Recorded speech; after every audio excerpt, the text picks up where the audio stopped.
Hello बच्चों, आज हम हिंदी में अगला जो रिवीज़न है हमारा वो करने जा रहे हैं। हमारा जो यूनिट टेस्ट आने वाला है उसमें जो जो टॉपिक है उसको मैं रिवीज़न के अंदर क्लियर करवा रही हूँ कि किस तरह से क्वेश्चन आंसर आ सकते हैं। तो पहले रिवीज़न में हमें क्वेश्चन आंसर देखे थे, ठीक है। आज हम उसके आगे की क्वेश्चंस देखेंगे पेपर स्टाइल के अकॉर्डिंग, ठीक है। तो आपको स्क्रीन के ऊपर जो हेडिंग दिख रही है उस तरह से क्वेश्चन आ सकता है। जैसे कोई भी वाक्य लिखा हुआ आए उसके नीचे आपको संज्ञा देखकर उसके नीचे अंडरलाइन करना है। जैसे संज्ञा किसे कहते हैं, तो किसी व्यक्ति, वस्तु, स्थान, भाव आदि के नाम को क्या कहते हैं, संज्ञा कहते हैं, ठीक है। अब इसमें आपको एक्सरसाइज दी हुई है वो मैं आपको बता रही हूँ। सबसे पहले नीचे दिए गए वाक्यों में जो संज्ञा है उन्हें रेखांकित करना है। तो इसमें जितने भी वाक्य हैं उनमें जो जो संज्ञा है उसके नीचे मैंने रेखा खींच दी है, ठीक है। आपको ये पहचान कर संज्ञा के नीचे आपको क्या करना है, अंडरलाइन करना है, ठीक है। अब इसमें सबसे पहला वाक्य है, पूजन की परीक्षा 5 बजे तक चलने वाली थी। तो पूजन और परीक्षा के नीचे मैंने क्या किया है, अंडरलाइन किया है। दूसरा, सब अंबाजी जा रहे थे, ठीक है। तो अंबाजी क्या है, एक जगह का नाम है जहाँ पर माता जी का मंदिर है। तीसरा, गुलाब का फूल मुझे पसंद है। तो गुलाब और फूल क्या है, संज्ञा है। उसके बाद हिमालय की चढ़ाई बहुत कठिन है। हिमालय नाम है और चढ़ाई क्या है, उसका भाव है। उसके बाद आज बिल्ली सारा दूध पी गई। तो बिल्ली और दूध क्या है, संज्ञा है। ये वस्तु और व्यक्ति का या प्राणी का नाम इसमें बताया गया है। तो आपके एग्जाम में जैसे कोई भी वाक्य आ जाए तो उसमें से संज्ञा पहचान कर उसके नीचे आपको सिर्फ अंडरलाइन करना रहेगा, ठीक है। अब एक क्वेश्चन इस तरह से आएगा, जैसे वाक्यों में उचित विराम चिन्ह लगाइए। देखिए इसमें अलग अलग विराम चिन्ह लगाए हुए हैं। जैसे विस्मयादि है वाक्य, तो यहाँ पर देखो इन दोनों में उस तरह का वाक्य का विराम चिन्ह लगाया गया है और लास्ट में भी लगाया गया है। जैसे छी छी तुमने यह क्या किया, एकदम से किसी को कुछ बोलते हैं ना, तो वो विस्मयादि बोधक वाक्य या चिन्ह कहलाता है। फिर दूसरा है, वैशाली ने मयंक से कहा घर चलो।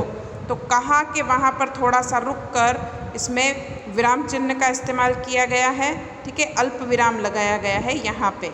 और घर चलो बोला है तो उसको पूरा उस इकहरे अवतरण में, अवतरण चिन्ह जो होता है उसमें उसको लिखा गया है घर चलो में, ठीक है।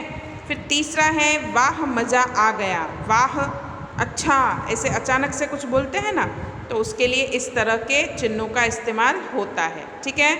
उसके बाद अरे तुम नहीं गए, यानी अरे तुम नहीं गए इस तरह से हम बोलते हैं तो उस वक्त क्या करते हैं, इस तरह के चिन्हों को लगाते हैं, ठीक है। एकदम से आश्चर्य से हम कुछ बोलते हैं तब, ठीक है। अब इसमें भी यही है, ये जो वाक्य दिए हुए हैं, निम्नलिखित वाक्यों में उचित विराम चिन्ह का प्रयोग कीजिए। तो इसमें अलग अलग विराम चिन्हों का प्रयोग हुआ है। तो अवतरण चिन्ह इसमें ज़्यादा दिखाई दे रहा है, किसी की कही हुई बात इसमें दिखाई दे रही है आपको, ठीक है। अगर क्वेश्चन कर रहा है तो क्वेश्चन मार्क, ठीक है। जैसे बिच्छू बोला नन्ही बहन आज तुम जीत गई। उसने जो बोला उसके बाद क्या हुआ, अल्प विराम लगाया, एक कॉमा लगाया और उसकी जो पूरी बात है वो उसको अवतरण चिन्ह में लगाई गई है, बताई गई है। दूसरा है, क्यों भाई। क्यों भाई के बाद अल्प विराम, तुमने मुझे डंक क्यों मारा, ठीक है। पूरी बात को अवतरण चिन्ह में लिया गया है और क्वेश्चन मार्क लगाया गया है। तीसरा, पिच्चू भाई ठिठक क्यों गए, डंक मारो। क्वेश्चन मार्क भी है, बिच्छू भाई के बाद अल्प विराम है और पूरी बात वो बोल रहा है तो उसको अवतरण चिन्ह में लिया गया है। भलाई करना मेरा स्वभाव है।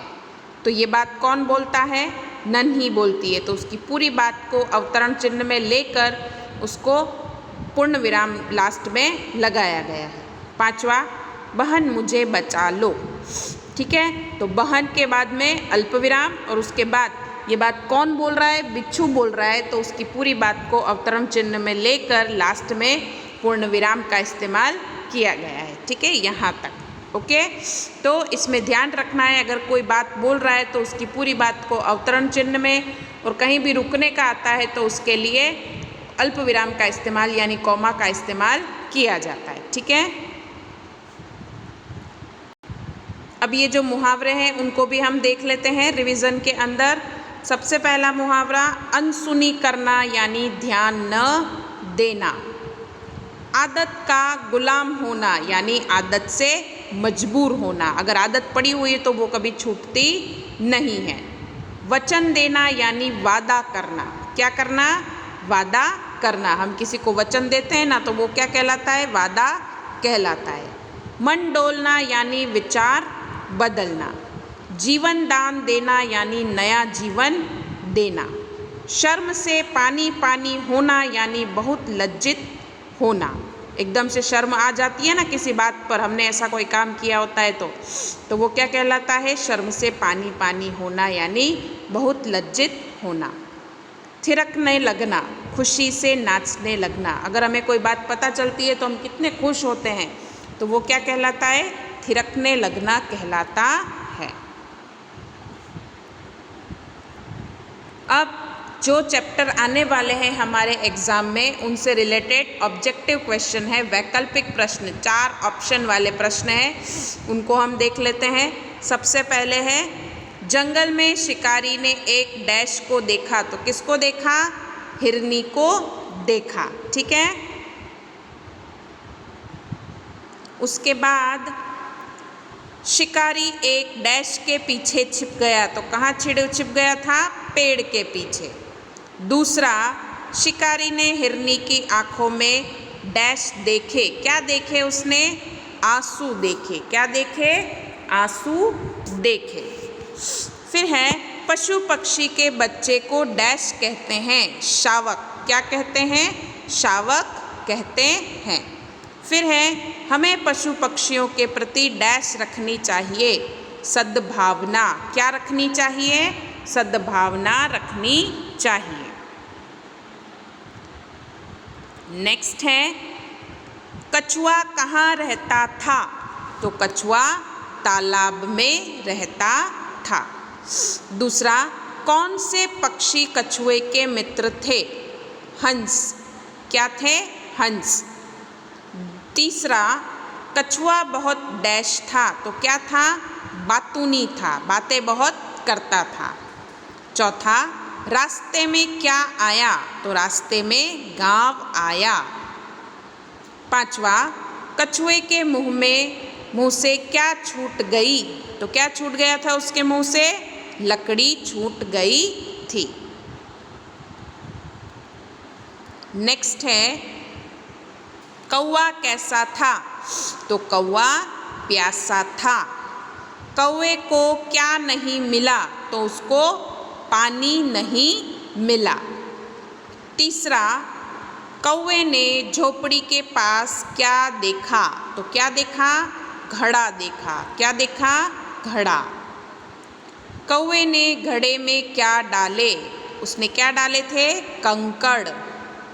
पांचवा, कौवा कैसा था? तो बुद्धिमान था। कैसा था? बुद्धिमान था।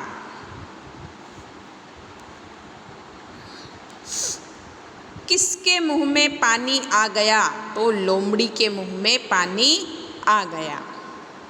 पेड़ की डाल पर कौन बैठा था? कौन बैठा था? कौवा बैठा था। लोमड़ी कैसी थी? तो लोमड़ी चालाक थी। ये सारे ऑप्शन वाले जो क्वेश्चन हैं वो आपकी बुक में जो स्टोरीज हैं उनमें से हैं। फिर कौवा कैसा था? समझदार। अपनी झूठी बड़ाई सुनकर कौवा डैश नहीं हुआ, गुमराह नहीं हुआ। ठीक है, अगला है, इनमें से किस शब्द का अर्थ आसमान होता है? तो गगन का अर्थ जो होता है वो आसमान होता है। हम सबका जीवन डैश की कहानी है, तो सुख दुख की कहानी है। तीसरा, सबका जीवन डैश के सूत्र में बंधा है, तो किसके सूत्र में बंधा है? एकता के सूत्र में बंधा है। चौथा, हमारा राग कैसा होना चाहिए? तो हमारा राग सुहाना होना चाहिए। पांचवा, डैश ही हमारा सच्चा धर्म है, तो क्या है हमारा सच्चा धर्म? मानवता। ठीक है।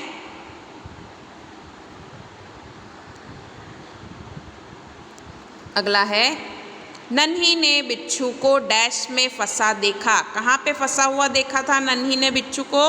दलदल में। ठीक है। बिच्छू को डैश सूझी, तो क्या सूझी उसको? शैतानी। तीसरा, बिच्छू ने किसकी बात अनसुनी कर दी? नन्ही की बात अनसुनी कर दी। चौथा, बिच्छू दूसरी बार कहाँ गिरा? तो बिच्छू दूसरी बार पानी की धारा में गिरा। पांचवा, नन्ही बिच्छू का डैश समझ गई, तो क्या समझ गई थी? उसका इरादा समझ गई थी। अब आज आपके होमवर्क के अंदर आपको क्या करना है वो मैं आपको बता देती हूँ। सबसे पहले आपको ये वाली एक्सरसाइज अच्छे से रीड कर लेनी है कि जहाँ जहाँ पर संज्ञा शब्द आता है उसके नीचे आपको अंडरलाइन करना रहेगा। उसके बाद ये जो विराम चिन्ह हैं उनको अच्छे से रीड करना है। ये वाली एक्सरसाइज और ये वाली एक्सरसाइज आपको नोटबुक में लिखनी रहेगी। किस में लिखनी रहेगी? नोटबुक में लिखनी रहेगी। ये दो एक्सरसाइज आपको नोटबुक में लिखनी रहेगी। उसके बाद ये जो मुहावरे हैं उनको आपको क्या करना है? रीड करना है अच्छे से। उसके बाद ये जितने भी ऑप्शन वाले क्वेश्चन हैं उन सबको आपको क्या करना है? एक बार रिवाइज करना है, क्योंकि आपको जब मैंने पढ़ाया था तब ये सारे ऑप्शन वाले क्वेश्चंस मैंने नोटबुक में लिखवाए हैं, तो दोबारा लिखने की ज़रूरत नहीं है। उसी में से देखकर आपको रीड करना रहेगा। लिखने के लिए सिर्फ दो ही एक्सरसाइज दी है मैंने, जो कि विराम चिन्ह वाली है। उसकी प्रैक्टिस आपको अच्छे से लिखकर करनी है। ठीक है। आई होप आप लोगों को मेरी बात समझ में आई होगी। धन्यवाद।